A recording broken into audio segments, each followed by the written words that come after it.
Thank you. Yeah. All right, we're recording and we're on Facebook Live, so let's get started. All right, we're on the 24 topics of the Millionaire Real Estate Agent, and today we're on topic number 13. John, just a quick reminder to let people in. Thank you for that, Victoria. Thanks. Actually, I wrote down topic 14, so I'll check this later and see if I'm right. If I'm wrong, oh well. You're right. Okay, lead generation ratios and lead generation numbers for $1 million GCI. And I'm going to be on pages 185 through 187. And let's jump right to the text, because the way I'm going to finish this call is we're going to go back to the conversation we were having yesterday, and we're going to combine the economic model, the budget model, and the organizational model into a conversation around what I would do if I want to earn $500,000 GCI. What would that look like according to the economic model? What would the budget model look like? And then what would my organizational model look like? All right, so first, topic 13 or 14, lead generation. Ratios and lead generation numbers to generate $1 million GCI. Exciting. All right. On page 185, Gary says, let's face facts. To achieve big in real estate sales, you will need a lot of leads. To be a millionaire real estate agent, you will need enough leads to drive your millionaire economic model. It's that simple. If you follow the economic model of the millionaire real estate agent, your annual lead generation goal is quite clear. Lead generate in order to net 160 listing sales, which will in turn lead to 160 buyer sales. Now I'm on page 185. That's 320 sales. Now Gary is using an average price of $250,000. So here's what I would do if I were you.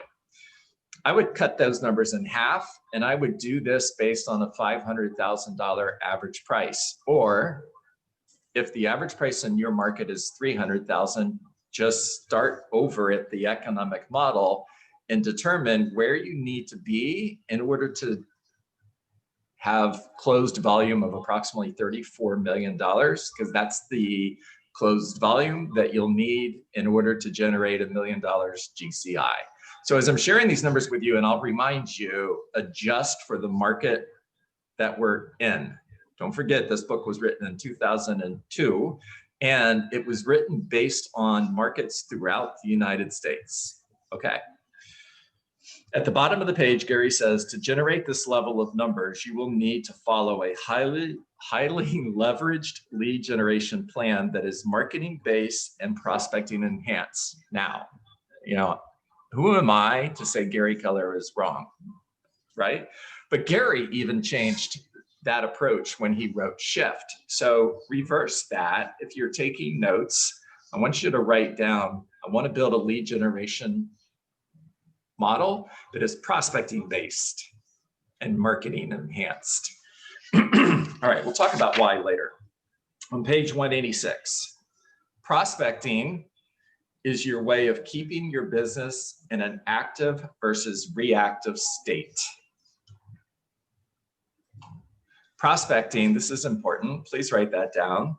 Prospecting is my way of keeping my business in an active versus reactive state.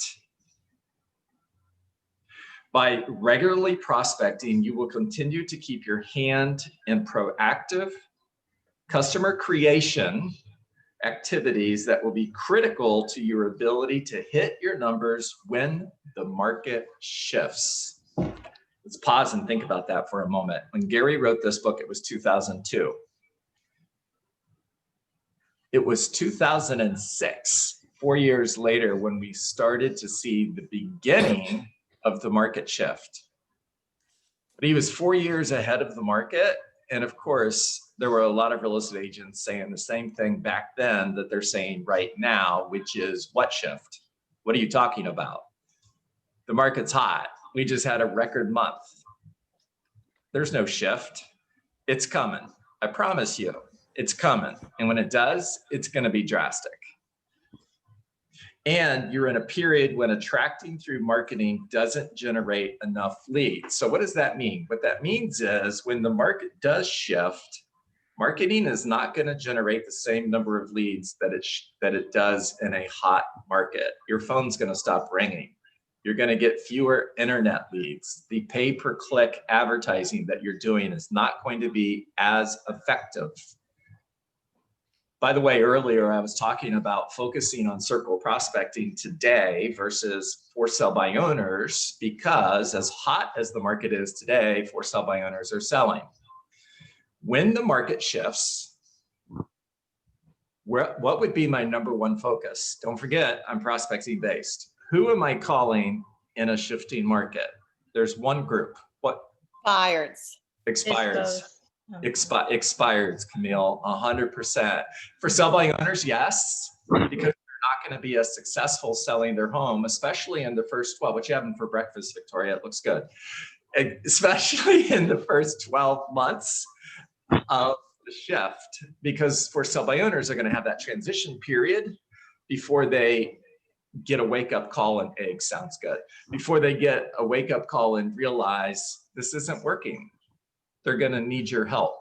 But eventually for sell by owners will go away, because when we get to a market where the inventory is greater than 8 months, nobody's going to try to sell their home by owner. And then expireds are going to become your number one source of leads in a shifting market. All right, bottom of the page. Here's how the lead generation model works to become a millionaire real estate agent. You will run an aggressive marketing and prospecting campaign built off the list. Now just make a note, because you're going to go back and look at this later. Built off the list in figure 10 on page 138. And that's a list of all of the different things that you can do in order to lead generate. Don't do them all. Pick 5 things that you're going to focus on, and focus on those 5. These activities generate leads. All of these leads go into your 8x8 program to establish your relationship with the individuals. So when you get a lead, the first thing you do is enter them into your contact database, and then launch an 8x8, which means you're going to communicate with them 8 times in 8 weeks to create top of mind, so that when they think of real estate, they think of you. All right, so all of these leads go into your 8x8 program to establish your relationship with these individuals. Their names are then added to your MET database, and they get the 33 touch treatment. Cross 33 out and write 36, because it's 36 touches now. By the way, I would communicate with them more than that. I would turn my 36 touch into, instead of 36 times a year, 72 times a year. It's overkill over time. And that's the market that we're in. That's the world that we're in. I shared with you that I went to Saks Fifth Avenue one time. It was 4 years ago. I haven't been back since. I still get 3 emails every day from Saks Fifth Avenue. You can do the math. That's almost 1,000 touches, if not 1,000 touches in a year. It's not working for them, by the way. All right, the 33 touch program should then result in repeat and referral business at a rate of 1 referral and 1 repeat for every 12 people in your program. It's a 12-to-2 ratio, which means for every 12 contacts you have in your MET database, that's your sphere of influence and your past clients, you should get 2 deals. 1 direct, meaning 1 out of 12 will buy a home or sell a home with you in the next 12 months. And you should get 1 referral. So 2 deals for every 12 contacts in your MET database. On the other side, you are marketing to geographic and demographic lists you have dropped into the Habit MET portion of your contact database. That's farming. That's the group that you're sending just sold cards to, just listed cards to, and that's the group that you're circle prospecting to as well. And these go through your 12 direct program. They're getting 12 postcards a year, just to give you an example. On top of that, every time a property in their neighborhood sells, you're sending out a just sold postcard and you're circle prospecting the neighborhood as well. So I just turned Gary Keller's 12 direct into a 36 touch. Through 12 contacts over 12 months, your 12 direct program can then be expected to generate one piece of new business for every 50 people in the program. So it's a 50-to-1 ratio. At those conversion rates, the Millionaire real estate agent will need 1,920 people in their MET database, or 16,000 in your Habit MET database, or some combination thereof to reach the annual goal of 320 sales in order to generate $1 million GCI. Now, keep in mind, that's based on an average price of $250,000, which means if my average price is $500,000, I can earn $1 million GCI closing 160 deals, 80 buyer side, 80 on the seller side. And I can accomplish that goal with roughly 900 people in my MET database, or 8,000 in my Habit MET database. All right, I'm gonna set up my iPad because we're gonna go to the economic model, the budget model, and the organizational model. However, before I do that, take yourself off mute and talk to me.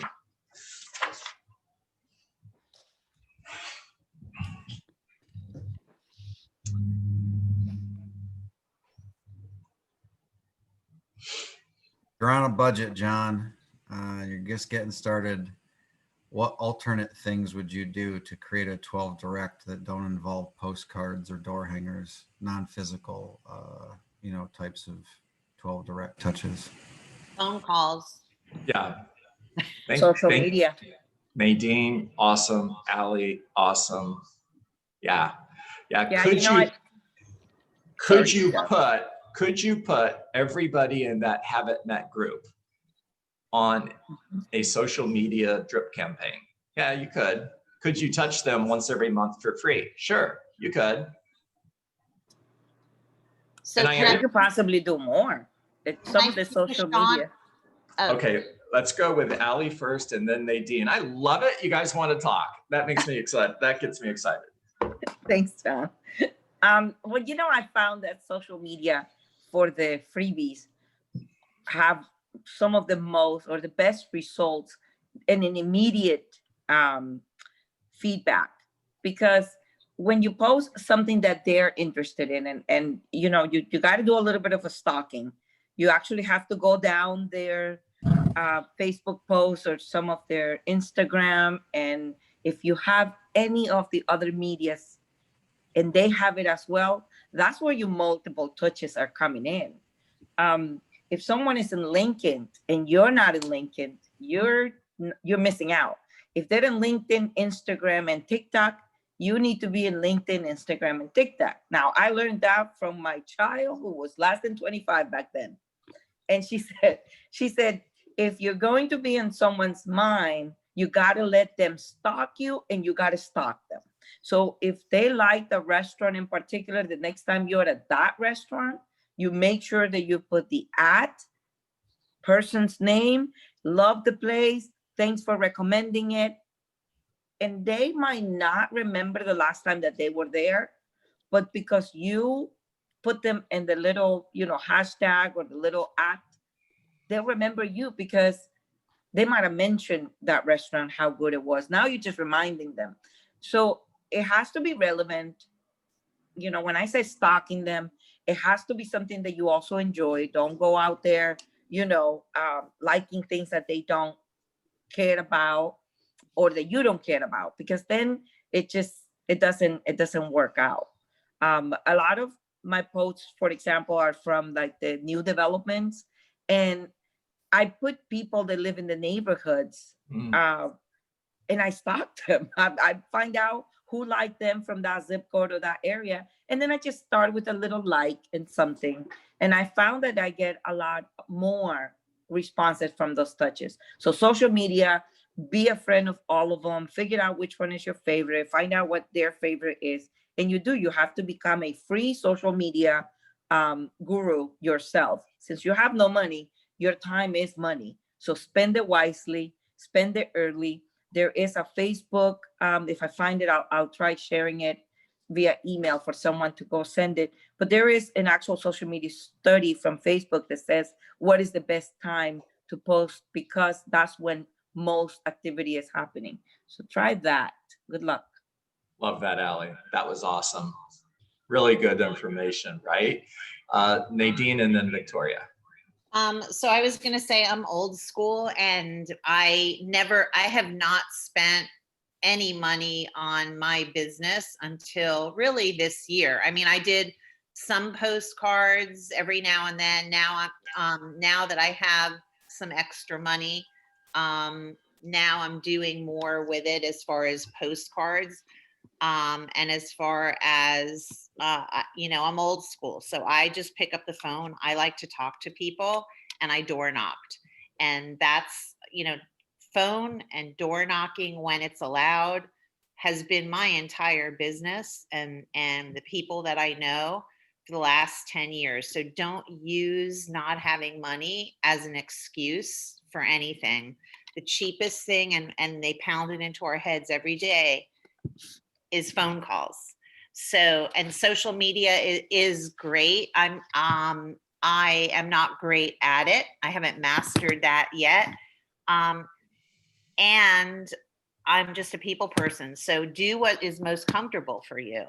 And, the other thing I started doing with postcards is for my just solds, I save approximately 20 just sold postcards. And now whenever I'm calling a FSBO, I send them one of my just solds every other day. So all they're seeing is the properties I've sold.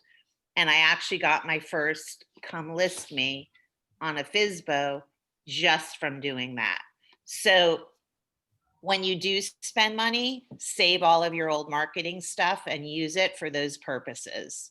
Don't put dates on anything. So really good stuff. Yeah. Yeah, thanks, Nadine.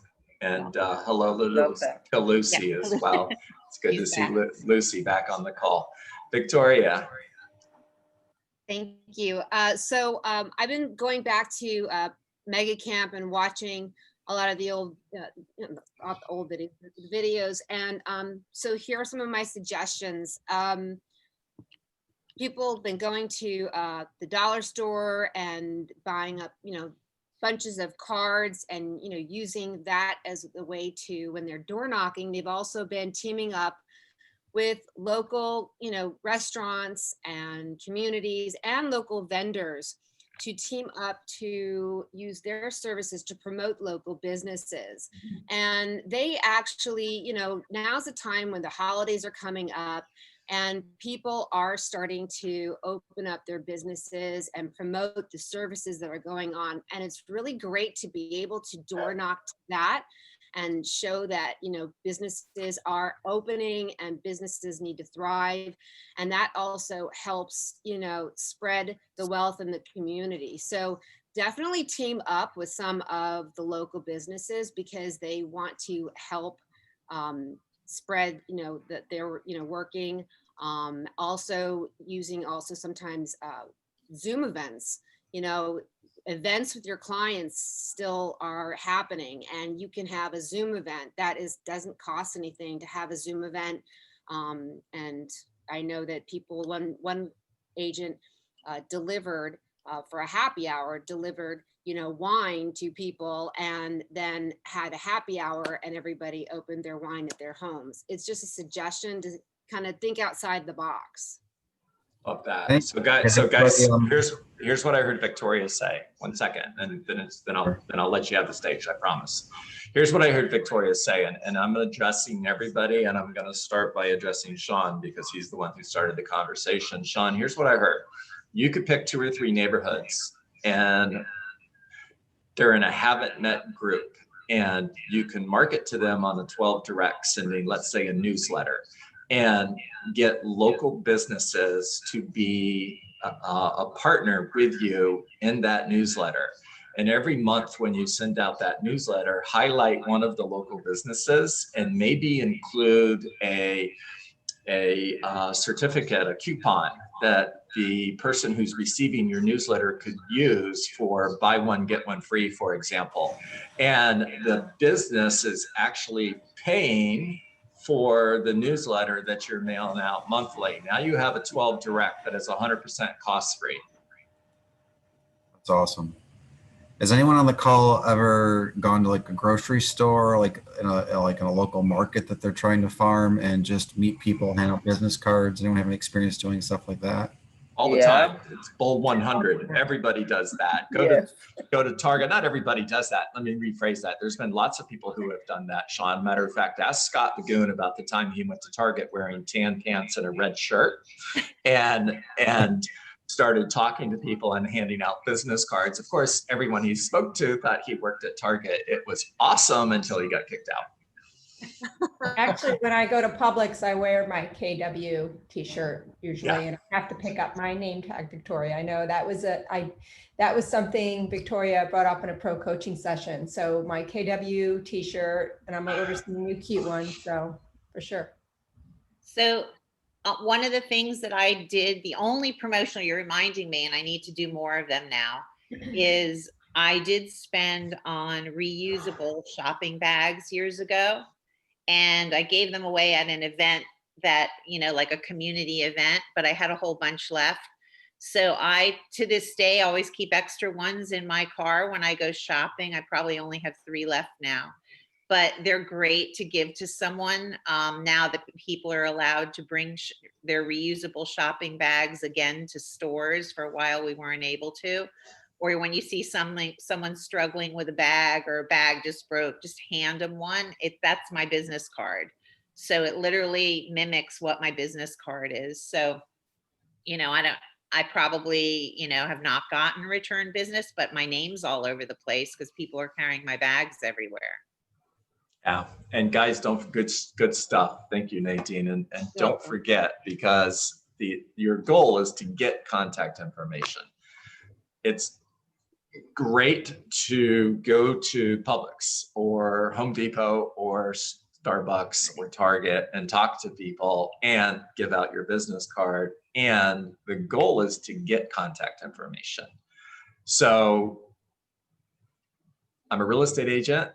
I like to stay in touch with my friends and family members and provide them valuable information on the real estate market. That simply means I send them items of value once a month on the local market, and I call every 3 or 4 months just to check in. Would it be okay if I added you to that group? Script. Now, when they say yes, awesome. All I need is a phone number, mailing address, and email address. Now, are you going to have people say no? Yeah, of course you are. And if you're looking for one person to say yes every day, then you've got 100%. The odds are 100% you're going to get one person to say yes. And if you did that every single day and you work 250 days a year, you've just added 250 people to your database.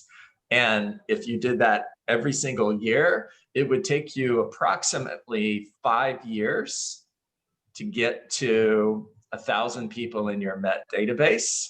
4 years. 4 years to get to 1,000 people in your Met database, which according to today's numbers is $1 million GCI. Mm-hmm. You're 4 years away. You add one person a day to your database, you are 4 years away from a database that'll generate $1 million.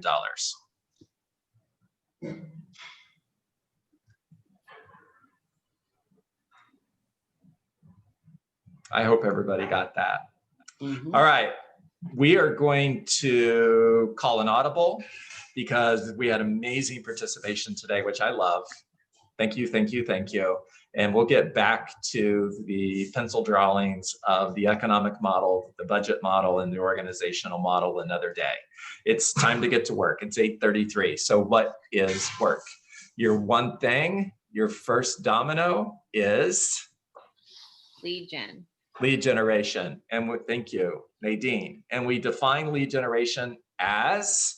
20 conversations. 20 conversations. Great job, Eddie. And a conversation is only a conversation if it includes real estate. Make care calls, not sales calls. Build relationships. And in every conversation, we are looking for a face-to-face appointment with someone who is thinking of buying a home or selling a home. Or we're looking for a referral, or we're looking to add one person to our database. And go face-to-face with one person today who's thinking of buying a home, thinking of selling a home. Doesn't matter if it's 30 days, 6 months, a year from now, because you need listings a year from now. All leads are equal, all leads are great. The only thing that makes a lead a bad lead is lack of follow-up. So every single one of those appointments goes into your pipeline so that a year from now you have 250 people that you met with face-to-face. And because you follow up forever, no matter what they say, because you reject rejection, and no is not a word that lives in your vocabulary, you're going to create emotional proximity so that when they get ready to buy or sell, they're going to work with you. And by the way, if only 20% of them do and 80% of them tell you to take a hike, you just generated 50 sales. Success is simple. Thank you. And make it a great day. Thank you, John. Thank you. John. John. Thank you, Thank you John. so much. See you. Thank See you. everybody tomorrow morning, 8 a.m. You You got got it. it. You got Take it. it easy. you. Thank Yeah. you. My pleasure. Great seeing you, Mariesta.